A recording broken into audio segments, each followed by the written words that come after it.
Je pense qu'il faut voir quand même, disons, un petit peu plus loin que la chute de Omar el-Béchir.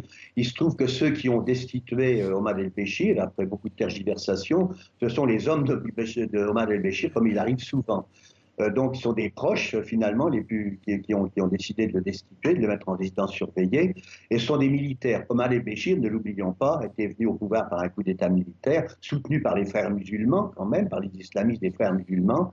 Et donc, c'est un homme des militaires. Et les militaires occupaient une place prédominante dans le régime qui est en place depuis presque 30 ans.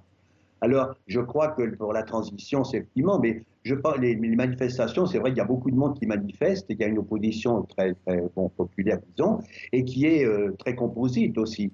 Ça Alors comporte. justement, oui, il y a derrière ces manifestants, il y a non seulement des syndicats, il y a également des partis politiques, en gros des personnalités qui demandent à entrer en négociation, peut-être avec le Conseil militaire de transition. Quelle peut être la réaction des militaires, selon vous?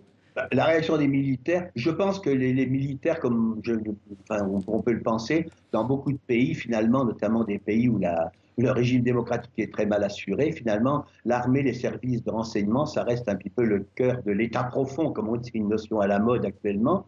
C'est vrai que on se demande ce qui se passerait si ce n'était pas les militaires qui assuraient la transition après la destitution d'El-Béchir, qui assuraient une transition. Il faut bien une transition. Ne durerait-elle que 8 jours ou 15 jours? Il faut bien une transition. Et sinon, disons, vu la nature des manifestations, leur densité, et puis le caractère composite, disons, des opposants, qui sont des partis traditionnels eux-mêmes de nature islamiste, comme le parti Oumma et le parti unioniste, les deux partis traditionnels, les grands partis traditionnels depuis l'indépendance au Soudan, sont des partis islamistes qui idéologiquement sont assez proches du parti du Congrès national, c'est-à-dire le parti de El-Béchir, qui était la branche soudanaise. Ce qui a été renversé, c'est quand même le parti, la branche soudanaise des frères musulmans, il ne faut pas l'oublier. Alors, cette transition, on doit la replacer, on peut avoir des inquiétudes pour l'avenir.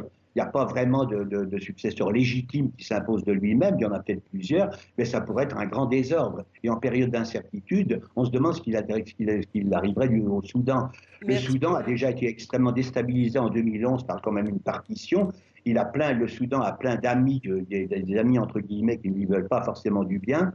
Et donc, on peut s'interroger sur, c'est peut-être une garantie que les militaires, Merci. pour au moins pendant un certain temps,